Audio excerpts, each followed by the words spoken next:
आदाब, good morning, अस्सलाम वालेकुम। आप सबको हमारी तरफ से हो प्रोग्राम आप देख रहे हैं जी सलाम जेके गुलिस्तान न्यूज का मॉर्निंग शो। और आज का मॉर्निंग शो लेकर आपका मेजबान इशफा गौहर हाजिर खिदमत है। सामीन नाज़रीन, आज के अहम तरीन मौज़ूआत में जहां बात अफगानिस्तान से हम शुरू करेंगे, भारत पाकिस्तान के रिश्तों के अंदर क्या कुछ चल रहा है उस पर गुफ्तगू करने की कोशिश करेंगे और एक एक करके जम्मू कश्मीर की खबरें आपके सामने रखने की कोशिश करेंगे और मुल्क के अंदर क्या कुछ चल रहा है उस पर भी गुफ्तगू करने की कोशिश करेंगे, इस उम्मीद के साथ कि 10 बजे तक आपका साथ जो है वो बराबर हमारे साथ रहेगा। पल पल का अपडेट आप देख रहे हैं, टीवी पर भी देख रहे हैं और जब आप गांव काम के लिए निकल जाए तो अपना सोशल मीडिया प्लेटफॉर्म का इस्तेमाल कीजिएगा और पल पल अपडेट रहिएगा देश दुनिया के अंदर क्या कुछ चल रहा है, क्योंकि गुलिस्तान न्यूज़ खबर तह तक हमेशा आपके सामने रख रहा है, इस उम्मीद के साथ कि आप भी पूरी तरह से साथ देते रहेंगे। तो जनाब, ये जो मामलात आज के हैं बड़े अहम हैं और बड़े इंपॉर्टेंट मामलात हैं, क्योंकि न सिर्फ जम्मू कश्मीर के जाविये से हम गुफ्तगू कर रहे हैं बल्कि जम्मू कश्मीर से मुंसलिक पाकिस्तान अफगानिस्तान की सूरत हाल पर भी आज तबादले ख्याल जो है वो करेंगे, ग्राउंड जीरो पर चलेंगे, क्योंकि बड़ी खबर वहां से आ रही है। अफगानिस्तान से क्या कुछ पिछले 24 घंटों के दौरान हुआ है इस पर गुफ्तगू करेंगे, लेकिन उससे पहले जरा आपको फटाफट से आज की बात भी बताते हैं, यानी आज तारीख के आईने में क्या कुछ है और माजी में क्या सबक हमें पढ़ाया है। याद कीजिएगा इन बातों को, क्योंकि गौहर कुछ तैयार है तारीख को लेकर। जी बहुत बहुत शुक्रिया। तो प्रोग्राम में आज बात हम करेंगे तारीख के हवाले से। शुरुआत तो हो चुके हैं, लेकिन प्रोग्राम की शुरुआत करेंगे तारीख के हवाले से। आज तारीख में क्या कुछ हुआ है आलमी सतह पर वो हम आपके सामने रखेंगे। यानी कि आज 3 नवंबर, आज ही के दिन क्या हुआ, 1494 में क्रिस्टोफर कोलंबस ने डेनमार्क जजीरे की दरियाफ्त की है और साल 1655 में यानी कि 3 नवंबर 1655 में इंग्लैंड और फ्रांस ने फौजी और माशी मादे पर दस्तखत किए हैं। और आज ही के दिन 1796 में जॉन एडम्स अमेरिका के वजीर मुंतखब किए गए और आज ही के दिन 1869 में कनाडा में हैमिल्टन क्लब का क़याम वजूद में आया है। वो आज ही का दिन था, यानी कि 3 नवंबर आज ही का दिन जब कनाडा में हैमिल्टन क्लब का क़याम वजूद में आया है। और आज ही के दिन 3 नवंबर 1903 में पानामा को कोलंबो से आज़ादी मिली है, वो आज ही का दिन था। और आज ही के दिन 1948 में उस वक्त के वज़ीर आज़म जवाहरलाल नेहरू ने अक़वाम मुत्तहिदा में अपना पहला खिताब पेश किया है। और आज ही के दिन साल 2001 में अमेरिका ने लश्कर जैश मोहम्मद पर पाबंदियां आयद की थी, वो आज ही का दिन था 3 नवंबर जब अमेरिका ने उन पर पाबंदी आयद की थी। और साल 2003 में आज ही के दिन पाकिस्तान और चीन के माबैन बीजिंग में 8 समझौतों पर दस्तखत किए गए, वो आज ही का दिन था।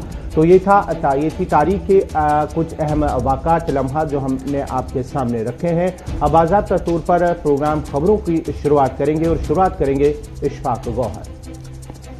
चलिए जी, खबरों की शुरुआत करते हैं। जरा आज काबुल से शुरुआत करेंगे, क्योंकि काबुल के अंदर खौफनाक और धमाकों की आवाज़ से पूरा काबुल जो है वो दहल उठा है, लेकिन जो तस्वीरें सामने आ रही हैं वो ज़रूर दिल को दहला देती है, क्योंकि काबुल के अंदर एक के बाद एक धमाका हुआ है और उन धमाकों के अंदर अब तक मरने वालों की तादाद 19 को तजावुज़ कर चुकी है। 50 से ज़्यादा लोग जो है वो ज़ख्मी हुए हैं और ये जो पूरा हमला हुआ है इसकी जिम्मेदारी इस्लामिक स्टेट की तरफ से ले ली गई है। AP खबर रसाई इदारे के मुताबिक 19 लोगों की मौत मौके पर ही हुई है, 50 से ज़्यादा लोग जो है वो ज़ख्मी हुए हैं। जब मिलिट्री अस्पताल जो काबुल के अंदर है वहाँ पर रात देर गए जो है वो IS के मिलिटेंटों की तरफ से जो है वो हमला किया गया और माना जा रहा है कि ये ख़तरनाक हमला था तब से जब तालिबान ने टेक ओवर किया अफगानिस्तान के अंदर। अब आपको याद होगा कि गुज़श्ता दिनों हमने आपको एक खबर बताई थी ISI के हवाले से कि किस तरीके से उन्होंने ये कहा कि वो आने वाले दिनों में हमले जो है वो तेज़ करेंगे और किस तरीके से वो अफगान तालिबान के खिलाफ, ये तस्वीरें कुछ वायरल है जी सोशल मीडिया पर, जो ये दिखा रही हैं कि हमलावर किस तरीके से खुदकार हथियारों का इस्तेमाल करके 2 जगहों पर धमाके करने के बाद जो है वहाँ से निकल गए हैं। ताहम तालिबान की तरफ से ये साफ कर दिया गया है कि जनाब इन पूरे मामलात का संजीदा नोटिस लिया गया है और आने वाले दिनों में कार्रवाई भी। दूसरी तस्वीरें जब आठू से निकल कर बंदूक बरदार जो दाइश के मिलिटेंट है वो किस तरह एक सिविलियन गाड़ी पर गोली गोलियां चला रहे हैं, अंधाधुंध गोलियां चला रहे हैं, जिसके नतीजे में जो पूरा मामला धमाके और फायरिंग के बाद तकरीबन 55 अफराद जख्मी हुए हैं, जबकि 23 अफरादों की हलाकत का अभी तक जो है उनकी तस्दीक हो चुकी है। चलिए जी, आप जरा इस पर और भी बात करेंगे, लेकिन रहमत हमारे साथ ज्वाइन कर चुके हैं जी। बैक टू बैक 2-3 खबरें हैं जी आज अफगानिस्तान को लेकर, इस पर जरा रहमत कलीम हमारे साथ है। रहमत बहुत शुक्रिया जी ज्वाइन करने के लिए। तस्वीरें हमारे सामने हैं और अफगानिस्तान की हम जब शुरुआत करते हैं 19 से ज्यादा लोगों की मौत, 50 से ज्यादा लोग जख्मी और ISIS का रेस्पॉन्सिबिलिटी लेना खुलकर। क्या यह बड़ा चैलेंज अफगानिस्तान के लिए है या अफगानिस्तान के साथ साथ अब ये चैलेंज साउथ एशिया के लिए भी बन पाएगा इसके बाद?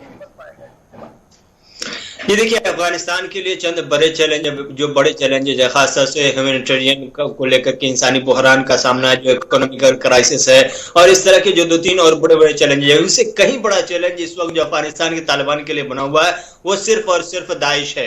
दाइश ने गुज़श्ता 15 अगस्त से लेकर के अब तक के कई धमाके किए। हमने देखा कि किस तरह से फ्राइडे की नमाज में, जुमा की नमाज में मस्जिद के अंदर जाकर के निशाना बनाया गया, किस तरह से सैकड़ों की हलाकत हुई अब तक के, और वही एक सिलसिला चला आ रहा है जो दाइश अपने वजूद का एहसास दिलाने के लिए बार बार ऐसी हरकतें करता हुआ नजर आ रहा है। हालांकि अमेरिका ने इस पर सपोर्ट करने के लिए कोशिश भी की थी, बात भी की थी तालिबान से कि हम दाइश के खिलाफ काम करने के लिए, मिलकर काम करने के लिए तैयार हैं। हालांकि तालिबान ने इनकार कर दिया, ये कहते हुए कि हम अकेले ही काफी हैं। अकेले काफी हैं या नहीं वो देखने वाली बाद में बात होगी, लेकिन इस वक्त जो देखने वाली बात है, फिलहाल तालिबान किसी भी तरह से दाइश पर कंट्रोल पाता हुआ नजर नहीं आ रहा। नतीजे में हम हर तीसरे दिन किसी न किसी खित्ते से, किसी न किसी हिस्से से धमाके और गोलियों की आवाज सुनते रहते हैं और हलाकतों की खबरें आती रहती है। और यही एक ताजा तरीन तस्वीर नहीं आ रही है जिसमें करीब 26 लोग मर गए हैं और अभी जो बताया जा रहा है कल 19 लोगों की शाम तक के जान जाने की खबर थी और इस वक्त जो ताजा तरीन तफसीलात इसमें मिल रही है कि 19 से ये तादाद 26 पहुंच गई है हलाकतों की तादाद और 51 लोग जख्मी हैं। कल 55 थे, उसमें से 4 लोगों की जान चली गई। अभी बताया जा रहा है कि 6-7 और ऐसे लोग हैं जिनकी हालत नाजुक बनी हुई है। तो ये हलाकतों की तादाद और बढ़ सकती है, लेकिन ये अपने आप में बड़ी हलाकत है, एक बड़ी तादाद की हलाकत है। और जो 2 तस्वीरें हम दिखा रहे हैं वही 2 तस्वीरें असल सच है कल के हमले की। एक तस्वीर अस्पताल के अंदर की है, जो खान दाऊद अस्पताल, मिलिट्री अस्पताल है, उस अस्पताल के अंदर की। अस्पताल के पहले बाहर 2 तरफ बम धमाके किए जाते हैं। धमाके के बाद जो दाइश के जंगजू हैं वो अस्पताल के अंदर दाखिल होते हैं और अंदर तालिबान के जो सिक्योरिटी फोर्सेस थे उससे तसादुम होती है, मारकाराई होती है, झड़प होती है और उसमें कुछ हलाकतें होती है, जिसमें एक डेड बॉडी आप अस्पताल के अंदर देख रहे हैं। दूसरी तस्वीर है वो जो दाइश के जंगजू हैं, आम शहरी जो रोड पर चल रहे हैं, अपने गाड़ियों में अपने घर को जा रहे हैं, अपने काम से निकल रहे हैं, उन्हें किस तरह से एक ऑटो में आकर के निशाना बनाया गया है, फायरिंग हो गई है, वो तस्वीर हमारे स्क्रीन पर चल रही है। तो इस तरह से बड़ा इंपॉर्टेंट इसमें है जो हम पिछले कई दिनों से देख रहे हैं, या तो शिया मस्जिद जो इमाम बाड़े हैं जहां पर एक मखसूस तबके के लोग वहां पर इबादत करते थे, शिया फिरके के लोग इबादत करते हैं, उन्हें निशाना बनाया गया। फिर हमने देखा कि ज़बीउल्लाह मुजाहिद की वालिदा का चाहरुम था, दुआया मजलिस थी, उसको निशाना बनाया गया और आज अस्पताल। इन तीनों में जो एक यकसा लाइन है वो ये है कि टारगेट लाइन जो है जी वो सिविलियन है, कहीं पर भी एस्टैब्लिशमेंट को बराह रास्त नुकसान पहुंचाने की कोई कोशिश नहीं है। मस्जिद के अंदर नमाजियों पर हमला, अस्पताल के अंदर बीमारों और तीमारदारों को नुकसान पहुंचाने की बात। तो ये जो नई स्ट्रेटजी अडॉप्ट की गई है ये प्रेशर टैक्टिक है या कहीं ना कहीं एक नए अंदाज में वो दबदबा और वो दहशत कायम करने की कोशिश ISIS की तरफ से?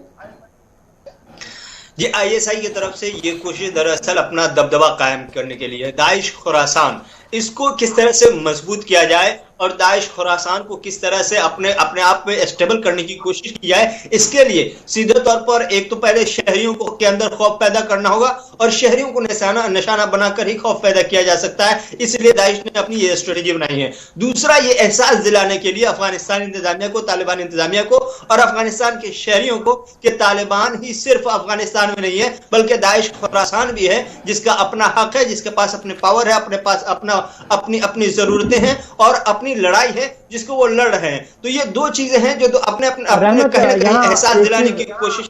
रहमत, आपसे एक चीज जानना चाहूंगा। एक तो खबर ये भी आ रही है कि जो इंटेलिजेंस, अफगान इंटेलिजेंस के यानी कि साबिक जो इंटेलिजेंस इदारे थे अफगानिस्तान के, उनके कुछ लोग जो है वो दाइश खुरासान में उन्होंने शमूलियत की और साथ ही साथ ये भी खबर आई कुछ मिलिट्री के जो है मिलिट्री अफसरान के हैं उनकी भी शमूलियत उसमें हुई। और साथ ही साथ अगर हम बात करेंगे इन दाइश की, क्या दाइश का खतरा सिर्फ अफगानिस्तान के लिए है या कि जो पड़ोसी ममालिक है उनमें भी दाइश का खतरा रहेगा?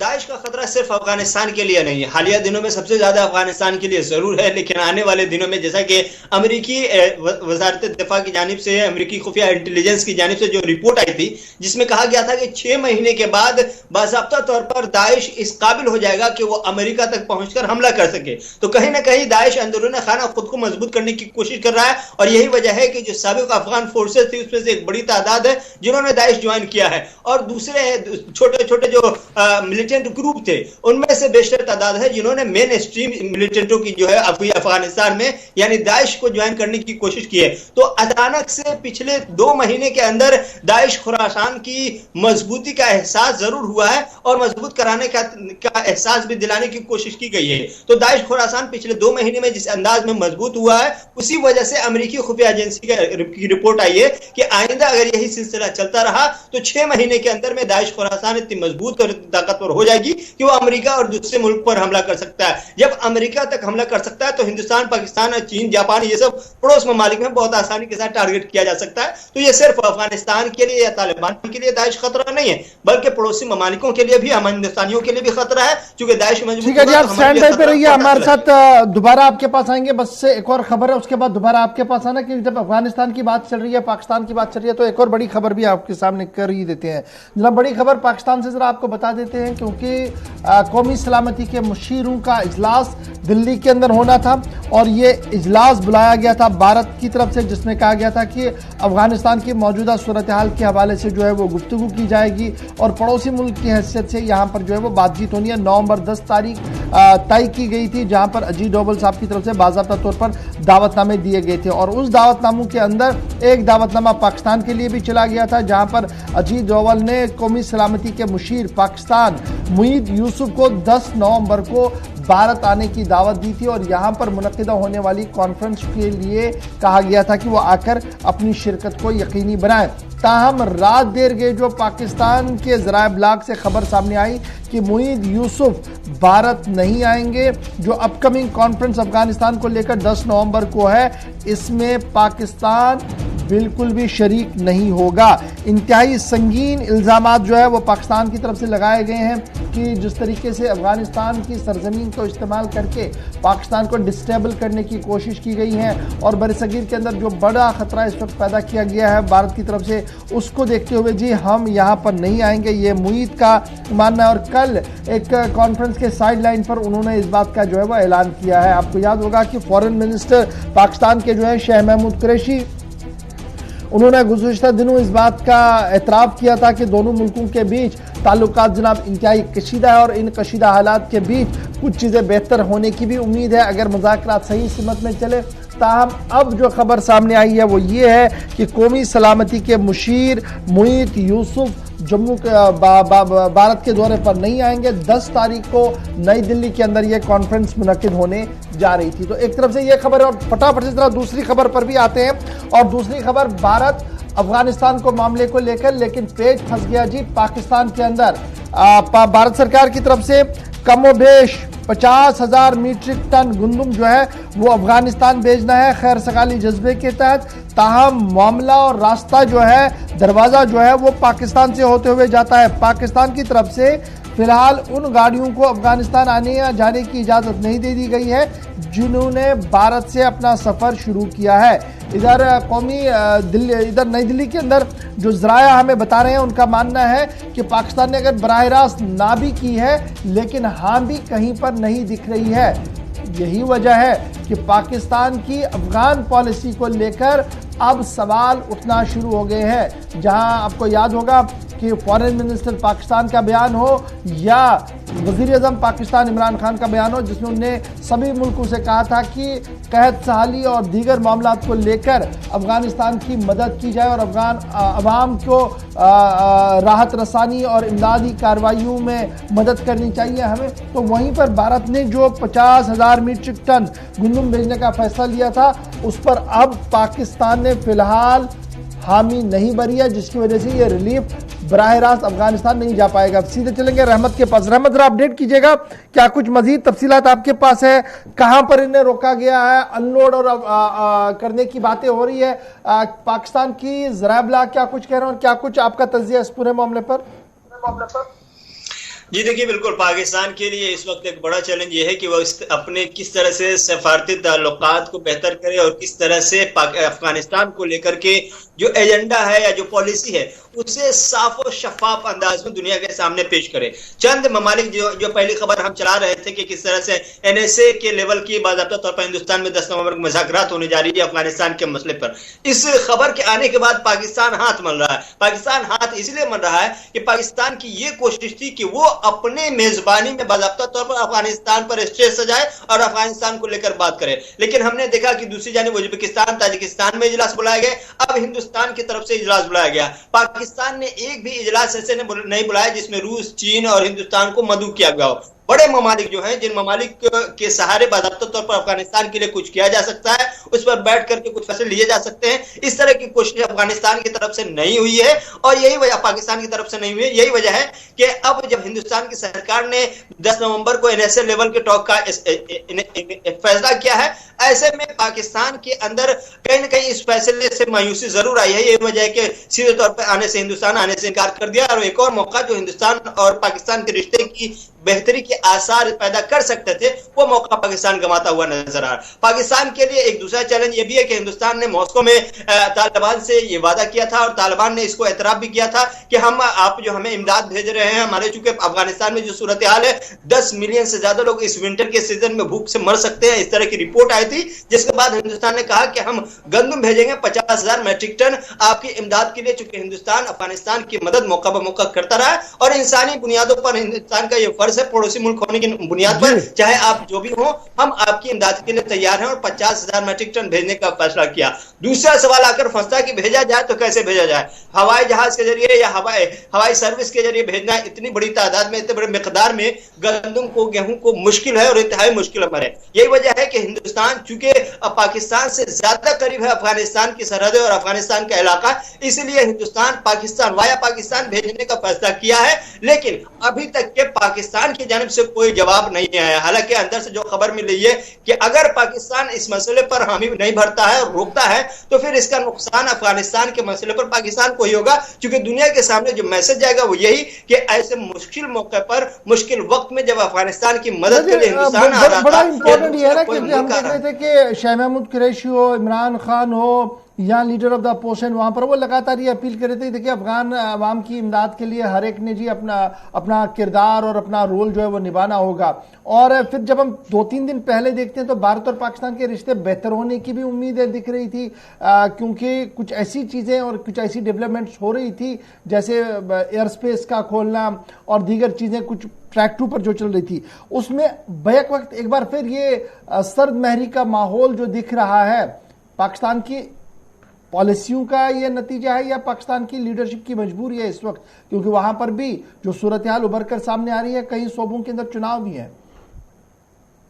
इस वक्त पाकिस्तान की जो सरकार है वो दो तरफ से घिरी हुई। एक तो उनके पास कोई खारजा पॉलिसी इस तरह की नहीं है जो सॉलिड हो, मुस्तहकम हो, जो ठोक बजाकर हो।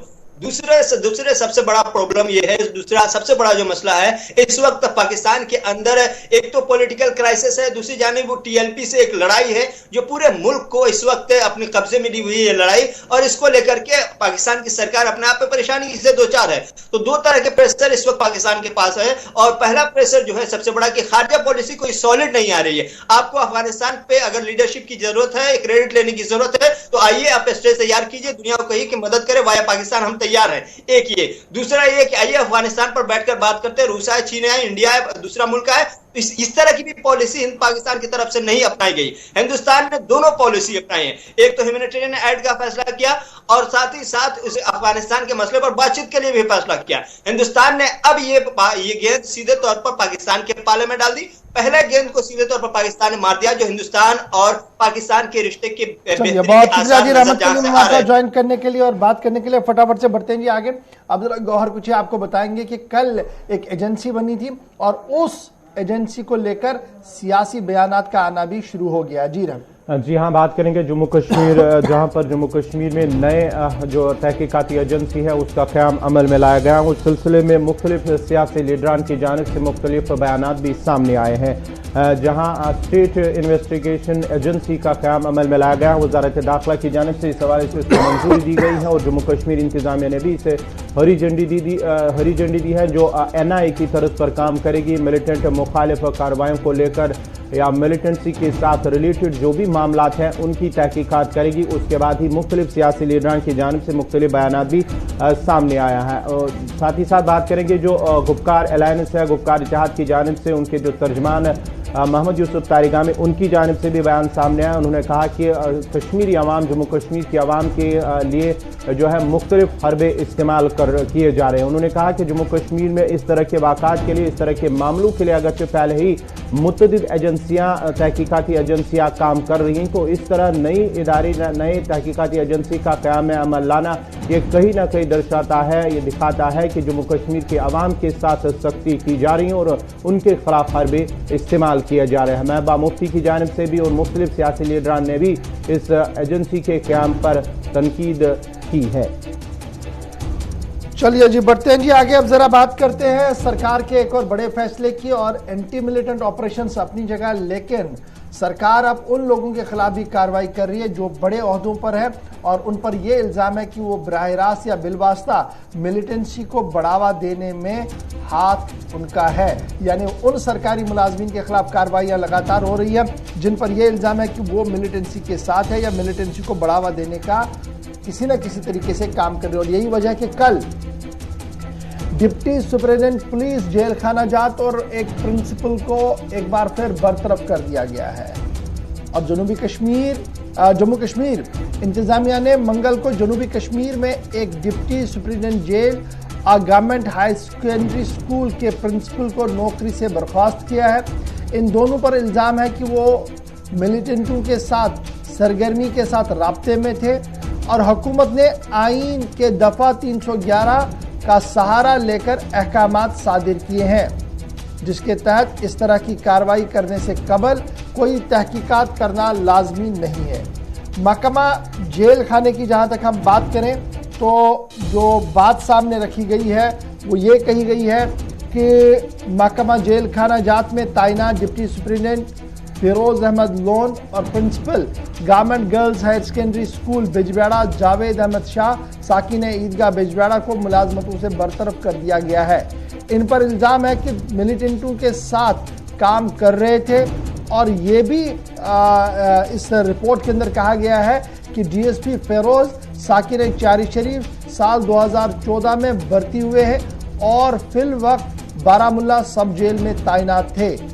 और प्रिंसिपल के बारे में जो एदाद शुमार सामने आए हैं वो ये है कि सन 1990 में दरगाह मुहासरे के खिलाफ वादी भर में हुए एहतजाज के दौरान बिजबेड़ा कत्लेआम के दौरान शदीद जख्मी हुआ था और तब से ही बैसाखी के सहारे चलता था, ताहम उन्हें नौकरियां भी दी गई। ये तो एक जनाब डिटेल्स है, लेकिन काफ़ी संगीन इल्जामात इन दोनों पर लगाए गए हैं और साथ साथ मामला उमर अब्दुल्ला का भी सामने आया।